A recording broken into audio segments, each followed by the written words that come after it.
Good morning, I'm Margaret diZerega. I'm with the Vera Institute of Justice here in New York City. And I'm having sort of a bit of a moment here sitting next to Commissioner Pont because I just flew back from Memphis last night, and we're doing some work there around reducing the jail size. And a lot of the conversation in Memphis is really about the legacy that you started and sort of trying to take that forward. So I'm excited to be here on this panel with you. So Vera does a lot of different kinds of work, as was alluded to earlier, but I'm here to talk about our work around family and social support, because I feel like that's a good nexus with the focus of today's conference. And so I'm going to talk a little bit about family, sort of picking up on many of the themes that Chris mentioned. And then I'm going to shift gears and talk about some of the housing work that's going on here in New York City, and also that the President spoke about on Monday. So in thinking about family support, one of the areas that we work on is helping corrections, jails, prisons, parole and probation, and also juvenile correctional facilities think about how they can help people maintain family support during and after incarceration. And we feel like, as probably many of you can relate, it's really important to use the broadest definition of family possible. Because the more social support people have, and this is true, no matter whether you're incarcerated or not, the richer your life is, the more connections you have, the more sort of access to all kinds of resources you may have. And I want to, ask you all to think a little bit about the answers to these 4 questions. You don't have to write it down, but if you want to, you can. So, who would you pick up the phone and call to celebrate if, say, the Mets had won the World Series? Or maybe you're a Royals fan, that's fine. Who would you call, to have go with you to a doctor's appointment if you were feeling a little bit nervous? Who's somebody who you would seek advice from, if you were having an issue at work? And who's somebody maybe outside your household who really relies on you? So if I think about the answers to those questions, I'm thinking about people both in my family, my biological family, but also people I've chosen to be like family. So for many folks, that could include people in their house of worship. It could include sponsors, case managers, teachers, coaches, but also aunties, godparents, and the rest. And when we work with corrections agencies on how to incorporate more family support, we want them too to be thinking about this broader definition of family. The reason that we really push for more family support is probably intuitive to all of us, but it's always good when the research supports what we feel is true.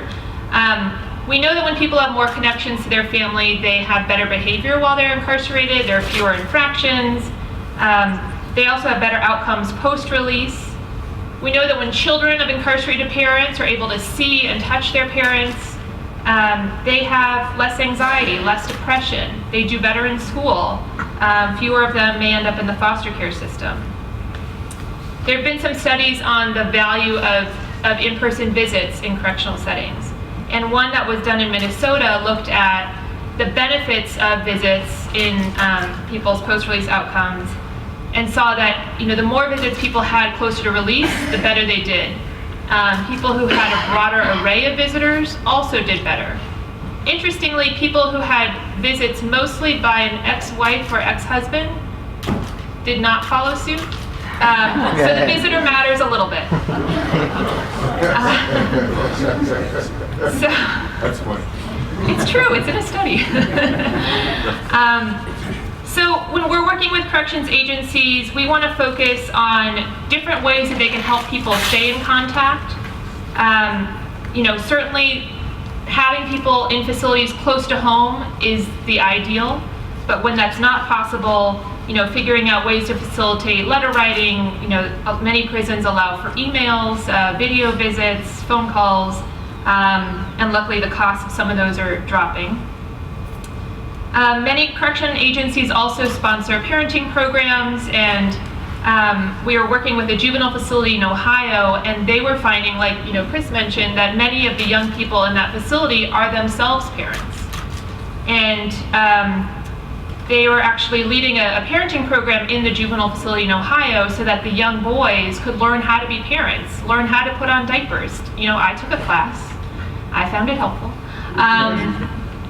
And it's interesting because it's shifting not only the young men's comfort with their role as fathers, as new fathers, but it's also shifting the relationship between the correction staff and the young men.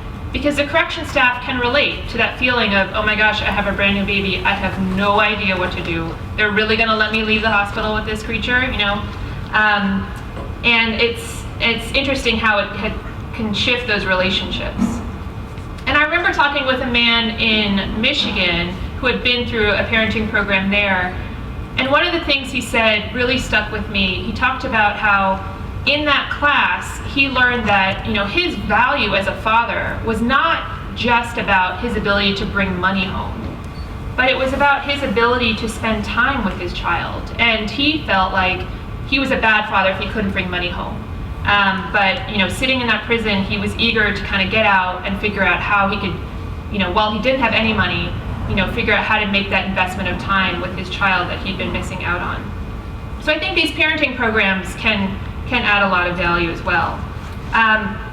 There's some other interesting examples of ways that facilities can help maintain these relationships. In a prison in Nebraska, they were helping incarcerated parents participate in parent-teacher conferences with the children who are out in the community and figuring out how to keep that parent involved in the child's education. You know, imagine that parent is himself involved in an educational program in that prison, and so that kind of mutually reinforcing programming is really great. And when we work with probation and parole officers, we are also encouraging them to invite the family into those conversations, just as Chris had mentioned. So, you know, figuring out how the parole and probation officer can see the family as a partner in that supervision. You know, thinking about how family members may know about resources in the community that their loved one may feel more comfortable accessing than the ones that maybe the probation or parole officer is familiar with. Sort of tapping into that expertise can really both improve the relationship with the parole or probation officer, but also help create a reentry plan that's more likely to succeed. So, you know, in thinking about your respective roles, I think, you know, you all can play roles in encouraging families to participate in these kinds of opportunities where they exist. You can help create these opportunities. You know, many houses of worship have found ways to bring a van to help facilitate prison visits, because the distances, especially in our state, but in many states around the country, are so far for families to travel. Helping connect families to one another to maybe reduce some of the stigma, to share practical tips, and to just sort of be there, given that they've both gone through that same experience. And having resources available for families. You know, New York State has a sort of family and friends guide for families who have an incarcerated loved one. You know, having those kinds of things available to share, you know, as you come across families who may be dealing with a loved one who's been incarcerated. So shifting a little bit to housing, certainly we know that the majority of people coming out of incarceration are going to move home. It only makes sense, right? When we move to new places, we're probably going to be looking to live with somebody we already know. And we know that when people have access to housing post-release, they do better. That also makes total sense, right? People are not in the shelter system. They tend to adhere better to treatment programs. They're completing supervision. They're more likely to be able to maintain a job. You know, all those sorts of things that we know contribute to reentry success. And in that vein, it's important to take a look at some of the policies that may make it difficult for people to move home. You know, Marta spoke really eloquently earlier about, you know, re-examining the domestic violence policy, because that could be a good housing option, you know, once the officer deems that to be safe. So that's a great concrete example. Here in New York City, you may know, you may not, there's a really interesting pilot program afoot with the New York City Housing Authority. And we're thrilled to be partners in that effort, along with the Harlem Community Justice Center, about 10 other reentry nonprofits in the city. Department of Corrections, State Corrections have also been terrific partners in that effort, as has the Department of Homeless Services. And the idea is to kind of test some of the policies that exist in our city. So we know that the majority of people want to come back to family. In many cases, they're going to do it regardless of whether the policies permit it, because they don't feel like they have another option. They may not feel safe going to a shelter. And so what the pilot program is doing here is allowing for 150 people to move back into public housing and move in with their families who are already public housing residents. So we're not skipping the wait list, right? We're just sort of making better use of the resource that exists. And people are moving in, they're connected to services like those that the Harlem Community Justice Center provides. I think you had the second participant accepted, came from Chris's organization. And people move in under temporary permission, so they're there for 2 years.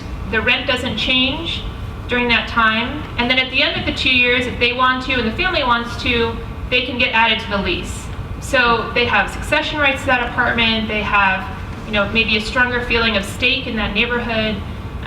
They can access various services that NYCHA offers, those kinds of benefits. If they don't want to be there 2 years and they want to be there for a few months, get on their feet and move on, great. They can also do that through this program. But at least while they're there, they're not putting their families at risk of eviction, and they're not feeling like they need to be hiding, right? We want people to come home, feel like they've done their time, they can move forward. Federally, there are only 2 conviction types that HUD prohibits from public housing. Everything else is up to the housing authority's discretion. So it gives us a great opportunity to test new policies, because each housing authority can set its own. So if you're not in New York City and you're in another county, I encourage you to think about ways you can prompt some of these discussions with the local housing authority, and do it in partnership with law enforcement, public safety, and service providers, because we all share a lot of the same kinds of goals. So I want to sort of leave it there for now, and just ask you that if you're looking for what you can do as a result of today's discussion, I'd love for you to tell at least 3 people about the pilot program, because we need to fill it up to gather more evidence and push for more policy change.